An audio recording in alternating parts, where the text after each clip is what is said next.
다들 험하게 사시고 계신 것 같습니다. 제가 발표드릴 내용은 뭐 오늘 케이스는 가장 양반 같은 곱상한 그런 케이스입니다. 다들 말하고 계신 내용이시니까 편하게 보시면 될 것 같습니다. 최근에 뭐 제가 경험한 게 있는데요. 오클루전은 뭐 그렇게 그것보다도 딜레이드 에버블락이 왔던 그런 케이스입니다. 오클루전 N, 나중에 딜레이드 에버블락이 왔던 그런 케이스입니다. 보여드리겠습니다. 뭐 82세 여자 환자였고요. ER 통해서 어그룹의 DOE로 왔고 이미 이분은 2019년도에 AS로 이미 진단 받았었고 4.4m/s. 근데 이제 리퓨즈 하고 있다가 이번에 AVMAX 5.1m/s로 더 안 좋으셨죠. EF는 괜찮았고 APB였고 SD 스코어는 5.6%였습니다. CT를 찍었습니다. 보시면 뭐 칼슘이 별로 없습니다. 에놀러스 뭐 사이즈 뭐 그렇고 좀 작죠. 그다음에 LVOT 뭐 괜찮고 칼슘 없고 그다음에 STJ 칼슘 없고. 근데 특이하게 제가 봤던 저는 이제 다 마찬가지겠지만 삽입 전에 다 3맨조로 다 쓸수록 보지 않습니까? 제가 봤던 리플렛 피크링 중에 가장 두꺼웠던 그건 굉장히 선명하고 두껍더라고요. 좀 두껍다. 이거 굉장히 CT가 잘 찍혔나 이런 생각할 정도로 리플렛 두꺼웠던 그런 케이스입니다. 에너스 에어리는 346, 뭐 다이미터는 이렇고 페리미터는 67로 사피언 23mm가 되고요. 그 다음에 에브로드 프로는 26mm, 20% 오버 사이징이고 SOB가 조금 좁습니다. 28mm로 좀 좁고요. 그 다음에 하이트는 코로나 하이트는 뭐 충분합니다. 이런 상태였습니다. 그래서 늘 하던 것처럼 이제 3맨즈로 이제 봤습니다. 보는데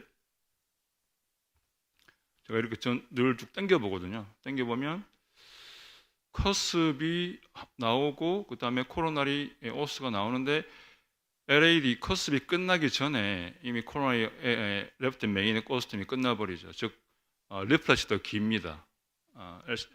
LCC 쪽 리플렛이 더 길고 두껍고 칼슘이 좀 있고 그다음에 RCC 쪽에도 이쪽 RCC 쪽에 보시더라도 마찬가지로 RCA 오스가 끝나고 난 다음까지 여전히 리플렛이 있는 그런 long and thickened native leaflet이었죠. 그래서 이렇게 재보니까 LCA 쪽은 leaflet 길이가 14.9, 그다음에 그 코너 하이트는 13.9, 좀 더 길고요. RCA 쪽은 leaflet 길이 15.1, 16.1. 그래서 버추얼 이제 발론 익스펜더블을 넣어 23mm짜리를 넣어 보니까 LCA 쪽은 확실히 조금 VTC가 좀 작습니다. 그리고 요 스페이스도 레지덜 SOB도 좀 작고, 근데 다행히 RCA 쪽은 비교적 괜찮은 것 같고요. 그래서 일반적으로 아시는 것처럼 뭐 코로나 obstruction은 뭐 네이티브 탑에서 1%면 생길 수가 있고 밸브인 밸브가 더 잘 생길 수 있다고 돼 있고 대부분 이제 랩트 사이드, 랩트 코로나 아테리가 더 잘 생길 때가 돼 있죠. 뭐 리스크 팩터들은 뭐 여성분들이 더 사이즈가 작으니까 올 수 있을 것 같고 그다음에 너무 큰 사이즈를 넣었을 경우 그다음에 볼륨 익스펜더블일 경우가 더 잘 올 수 있다고 돼 있고 밸브인 밸브가 그렇고 그다음에 잘 아시는 것처럼 코로나리 하이트가 낮은 경우, 그 다음에 쉘로원 에소베스 TJ, 그 다음에 긴 리플렛, 그 다음에 벌키 칼슘, VTC가 짧을 때일 때 올 수 있다고 되어 있습니다. 2015년도에 이제 이런 세 가지 요소를 가지고 닥터 마르코가 잘 이렇게 준비를 이렇게 분류를 해두었습니다. 코로나 하이트, 그다음에 SOV, 위드스, 그다음에 벌키 칼슘.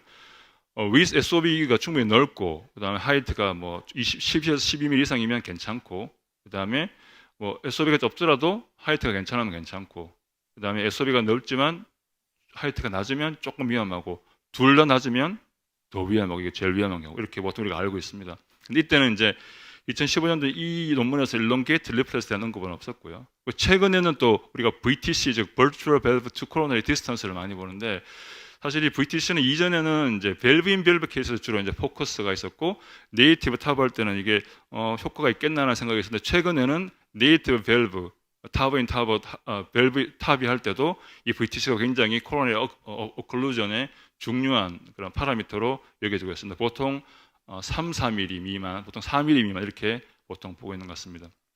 그래서 이제 최근에 이제 올해 나온 논문 중에 이런 기존에 있던 여러 가지 파라미터들을 다 멀티베이드 어널리시스 돌려가지고 그럼 어느 게 제일 좋은가, 어느 게 제일 코로나리 옵스트럭션을 제일 잘 볼 수 있는가, 그리고 기존의 것들이 얼마나 큰 센시티비티하고 스페시피티를 가지고 있는가를 본 논문이 나왔었습니다.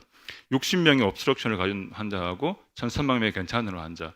보시는 것처럼 인호스피털 데스는 당연히 옵스트럭션 있었던 환자가 더 높았고요. 그다음에 당연히 옵스트럭션에 있었던 그 환자들이 모든 이제 사이즈가 다 작았죠. 그런데 이제 이 그룹들이 말하는 게 뭐냐면 기존에 우리가 사용하고 있던 뭐 레프트 그 코로나의 하이트, SOV 그다음에 with 그다음에 레저 SOV 같은 것들이 레프트 라이트 공이 스페시피티하고 센시티브가 높지 않다는 거죠. 굉장히 이것만 가지고 우리가 판단할 수가 없다는 겁니다. 그 사람들이 이제 제시했던 게 뭐냐? 이런 모든 것들을 이제 멀티베리어 나눠서를 돌려가지고 새로운 이제 모델을 만들었는데 아주 심플합니다. 첫 번째 스텝은 커스브 하이트가 즉 리플렛 길이가 코로나 하이트보다 더 긴 거를 먼저 봐라. 이게 첫 번째 스텝이고요. 이게 있으면서 그 다음 단계로 VTC 즉 네이티브 밸브더라도 버추얼 또 코로나리 그 디스턴스가 4mm 미만이거나 그다음에 이게 커스브 하이트가 높으면서 컬필 리플렛의 칼슘이 600 이상이면 이거는 굉장히 위험하다. 그래서 이 두 가지 스텝을 거치면 레프트 코너의 obstruction은 거의 0.93의 AUC를 가지고 라이트는 0.94로 우리가 프랙션 할 수가 있다. 이런 논문이 있었습니다. 그럼 우리 환자는 어떤가? 여성 환자였고 내로 SOV를 가졌었고 하지만 코로나 하이트는 괜찮았고 그 다음에 당연히 커스브 하이트가 코로나 하이트보다 높고 VTC는 재보니까 2.1이 내려가죠. 토탈 칼슘은 괜찮았고 어쨌든 하이 리스크의 환자였습니다. 그래서 어떻게 플랜을 세웠냐면 일단은 지금 좀 이따가 제가 말씀드리고 지금같이 제가 새로 한다면은 셀프 익스펜더블 작은 거를 썼으면 좋았지 않았을까 생각이 들긴 하는데 그 당시에는 볼륨 익스펜더블을 23mm를 했고 당연히 이제 옵스트럭션이 예상됐기 때문에 언더필했습니다. 1.5cc 언더필해서 5% 정도만 오버사이징 하자. 그리고 이때 이유는 안 막히겠지 이런 생각을 했었고 그리고 막히더라도 만약에 그 셀프 익스펜더블 밸브를 하게 되면 이렇게 디포미티가 침리 스텐팅이 되면 굉장히 심하게 되고 그 사이너스 시퀘스트레이션이 있게 되면 이게 플로우가 안 갈 것 같은데 그것보다는 막히더라도 이런 밸브 익스펜더블을 하면 아orta 위쪽으로 이렇게 스텐트가 쑥 나올 수 있으니까 이게 좀 더 코로나의 플로우를 더 프리저브하지 않을까 이 생각에 일단 볼륨 익스펜더블 밸브를 일단 골랐습니다. 당연히 LAD에는 우리가 그 와이어 넣고 NC 볼륨 해놓고 필요하면 침리를 하기로 하고 그렇게 했었죠. 이제 탑이 브로셔를 보여드리겠습니다. 일단 먼저 하이트를 보기 위해서 한번 그 LCA를 그거 찍어봤습니다. 보시는 것처럼 높이는 낮진 않습니다. 애널로스 위까지 낮진 않고 그다음에 RCA를 찍으면 위치는 조금 뭐 앞쪽에 있지만 역시 높이는 괜찮고요. 그다음에 이제 인주를 피그텔로 찍어보면 이제 이렇게 여기 칼슘이 보이고요, 있습니다. 그래서 이제 시작을 합니다. 보시면 여기 칼슘의 무브먼트를 잘 보시면 밀면서 꽉 밀면서 레프트 코너 사이너스를 거의 필링하면서 거의 없어져 버리죠. 지금 보면 이게 높여서 살짝 좀 높았다는 생각이 들기도 합니다만은 일단은 저는 보통은 볼륨 사이즈를 안 보고 전체 스텐트 사이즈를 보고 볼륨이 움직이기 때문에 보통 한 7:3 정도라 이렇게 보통 맞추고 하는데 지금 생각해보면 조금 높지 않았나 생각이 들고 어쨌든 전체 플랜을 보시면 이런 상태였고 칼슘이 벌릴 때 확 움직이면서 레프트 코너 사이너스를 다 막아버리는. 처음에는 환자가 괜찮았습니다. 근데 좀 기다리는 와중에 이제 한번 찍어봤죠. 플로우가 가는 것은 괜찮나 보다 이제 합니다. 하는데 이제 VTAC이 뜨죠. VTAC이 뜨면서 혈압이 쭉 떨어집니다. 뭔가 일이 일어났구나. 그럼 당연히 넣어뒀던 이제 볼륨을 빼서 NC 볼륨 3.75짜리 볼륨을 하고 혈압이 조금 좋아지긴 하는데 여기 좀 낮습니다. 그래서 한번 찍어봤죠. 찍어보면 여기 보시면 새부리처럼 레프트 메인 오스티움이 이렇게 테이퍼링 되고 눌러 있는 걸 알 수가 있습니다. 다행히 혈압이 좀 유지가 됐기 때문에 그럼 아이부스를 보자. 아이부스를 봤습니다. 보시면 괜찮다가 나오면서 확 누르면 쏟아지는 것을 우리가 볼 수가 있죠. 그럼 고민할 거 없죠. 그래서 일단은 아이부스로 레프트 메인 오스티움 위치를 딱 확인한 다음에 이 정도 하면 되겠네. 프레임을 딱 보고 이 정도 빼자 하고 이제 메가토론이 그때 막 나왔었죠. 이게 레드럴 펄스가 좋으니까. 그래서 3.5에 32로 이렇게 넣었습니다. 이렇게 하고 보시는 것처럼 이렇게 당연히 디포미티가 좀 오저되면서 오고요. 그다음 아이부스를 보면 아이부스는 뭐 비교적 좀 눌려 있는 부분이 있긴 하지만 잘 끝까지 열려 있는 것을 저희들이 알 수가 있습니다. 그래서 인줄제 보면 플로우는 괜찮고요. 마지막에 이제 이렇게 이제 피벨도 심하게 끝냈습니다. 제가 만약에 셀프 익스펜더블을 했으면 제가 지금 보면 웨이스트의 다이미터가 23mm가 20이고 26이 20이니까 지금 23mm 비입에 넣었을 때 23이니까 셀프 익스펜더를 넣게 되면 이 VTC가 2.2보다는 3.에서 5.2로 늘어나니까 좀 낫지 않았을까 생각이 들어서 혹시 제가 다음에 한다면 좀 작은 에볼트 R을 쓰지 않았을까, 프론 R을 쓰지 않았을까 생각이 지금 들긴 합니다. 우리가 보통 아시는 것처럼 코로나 obstruction이 있으면 이제 침리 스텐팅을 많이 하죠. 근데 문제가 뭐냐면 이렇게 스텐팅 포매트가 오게 되고 다음에 또 우리 어프로치가 힘들기 때문에 그다음에 스텐스럼보시스나 또 여러 가지 문제가 생길 수가 있습니다. 그래서 요즘에는 네이티브 밸브의 바실리카에 대한 데이터가 많이 나오고 있습니다. 이 2021년도에 나온 데이터인데요. 이미 이전에 30대, 30데이 데이터가 나왔는데 1년 팔로업 데이터가 나왔습니다. 네이티브 밸브는 한 43%였고 그 다음에 밸브 밸브가 57%였는데 보시면 30데이 모텔리티가 높진 않습니다. 바실리카 한 3.3, 1 케이스, 원이어에서도 2 케이스, 그 다음에 디세이블링 스트로크가 1 케이스, 1 케이스, 그 다음에 호스피탈리제이션은 굉장히 레이트가 높긴 한데 이거는 카디오바스큘라의 원인이라기보다는 대부분 넌 카디오바스큘라 원인이라서 이걸 시사하는 바는 이 바실리카를 하는 사람들의 어떤 그 코모비디티가 나이가 많고 프레리에서 자주 입원하는 게 아닌가를 시사하는 것 같습니다. 그리고 같은 해에 비슷한 군에서 좀 더 많은 사람, 214명의 바실리카를 한 사람들을 모아서 이제 리트로스펙티브 레스트를 해서 발표를 합니다. 여기서는 앞에 봤던 그 바실리카 트라이얼 환자를 빼버린 환자들입니다. 보시면 네이트는 27명이었고 벨빈벨빈은 72명이었습니다. 보시면은 94%가 했던 Y가 트랜스버설 바실리카 테크닉은 성공을 했고요. 그 다음에 86%에서 컴플리트 옵스트럭션 없이 잘 지냈고, 그 다음에 4.7%에서 파셜리 좀 막힌 게 있었고 30대의 모텔리티는 2.8%, 스트로크 2.8%, 아까랑 좀 비슷합니다. 그래서 원이어 서바이벌이 84%가 나왔습니다. 근데 이제 바실리카랑 침리, 이 카디악 옵스트럭션 하이 리스크 환자에서 바실리카가 좋냐, 침리가 좋냐, 그게 답은 없었습니다. 근데 올해 이제 유럽 PCR에서 그게 나왔죠.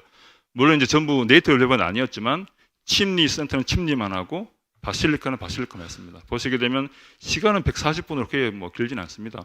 대부분 환자가 밸브인 밸브 환자였고, 테크니컬리 석세스는 컴플리트 코로나 obstruction 없었던 거는 98%, 바실리카 96%, 파셜은 침리 98%, 바실리카 91%. 비교적 비슷합니다. 페리프로세럴 그 컴플리케이션은 되게 비슷한데요. 단 좀 달랐던 게 마이너 블리딩이 침리가 더 많았고 그 이유는 아마 뎁트를 좀 많이 쓴 것 같고요. 그 다음에 모델의 PVL이 침리가 더 많았습니다. 그래서 많았습니다. 메이스는 차이가 없었고요. 데스함의 스트로크 차이가 없고. 그런데 이제 누메리컬리 약간 그 바실리카 군이 침리보다 모털리티가 좀 낮았죠. 하지만 통계적으로는 차이가 없었고 나머지 다 차이가 없었습니다.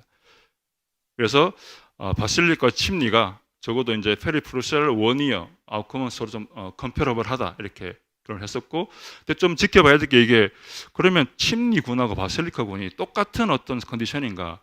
그건 좀 CT 결과를 보시게 되면 바실리카군이 침리군보다 훨씬 더 안 좋습니다.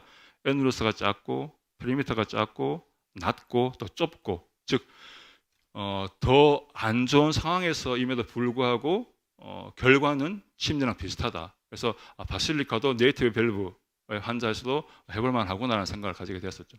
그래서 어떤 이 결과가 나온 다음에 각종 언론에서 리얼월드에서는 바실리카 좀 나은 것 같다, 혹은 더 아니다, 클리어 위너가 없다, 왜 바실리카는 더 터프한 프로시저인데 이건 좀 특히 이렇게 어느 게 위너인지 알 수가 없다. 그래서 어떤 그룹에서는 탑이 하는 사람들은 이것저것 다 할 줄 알아야 된다, 이런 식으로 이야기를 하면서 그때 막 이야기가 됐었던 그런 게 보입니다. 이건 그런데 이제 제가 말씀드리고 싶은 게 이겁니다. 환자가 이제 프리타비 EKG는 APB에 조금 슬로우했죠. 그 이제 얼마 남지 않았습니다. 금방 끝내겠습니다. 근데 환자가 11일째 퇴원을 11일째 퇴원할 때도 그렇게 APB에 괜찮았습니다. 근데 퇴원한 다음 날 환자가 바로 DOE로 ER에 오죠. 보시면 APB에 이제 컴퓨터 AV 블락이 이제 오게 됩니다. 또 우리가 근데 이런 상태에서 그 페이스메이커를 넣으면 많은 경우에서 다시 돌아오는 경우가 많습니다. 다시 또 기다립니다. 그래서 다시 또 홀터라고 기다리는데 홀터에 보시면 낮 시간대에 이렇게 확 포즈가 옵니다. 안 좋긴 안 좋네, 좀 기다려보자. 기다립니다. 17일까지 기다립니다. 여전히 돌아오지 않습니다. 이건 안 들어올려나 보다. 안 되겠네. 환자가 조금 좀 싱커피라고 그렇습니다. 이거는 정말 독한가 보다. 안 되겠다. 그래서 18일째 페이스메이커를 넣었습니다. 그래서 환자는 퇴원을 했습니다. 퇴원을 하고 외래를 왔는데 다시 괜찮습니다. 그리고 이게 이제 포스트탑 30일째고 페이스메이커 60일째인데 괜찮았고 최근에 6월 초에 왔었는데 역시 괜찮았습니다. 그래서 딜레이드 AV 블럭이 보시게 되면 30대는 보통 8%, 보통 12개월째는 12% 온다고 되어 있습니다. 이 데이터는 룹 리코더를 넣어서 한 건데요. 그래서 원인은 잘 모르겠습니다만은 저는 이 케이스가 제일 기억에 남았던 건 이렇게 보통 프로시저하고 하루 이틀 내에 다 좋아지는데 혹은 인호스피탈 내에 보통 이런 컴포트 에이블락이 다 호전되고 LBB가 좋아지는 게 반드시 이렇게 12일째, 18일째 이렇게 딜레이되고 다시 넣었는데 다시 또 좋아지는 케이스는 제가 처음 봐서 여러분들에게 한번 소개시켜드리는 그런 케이스입니다. 감사드립니다.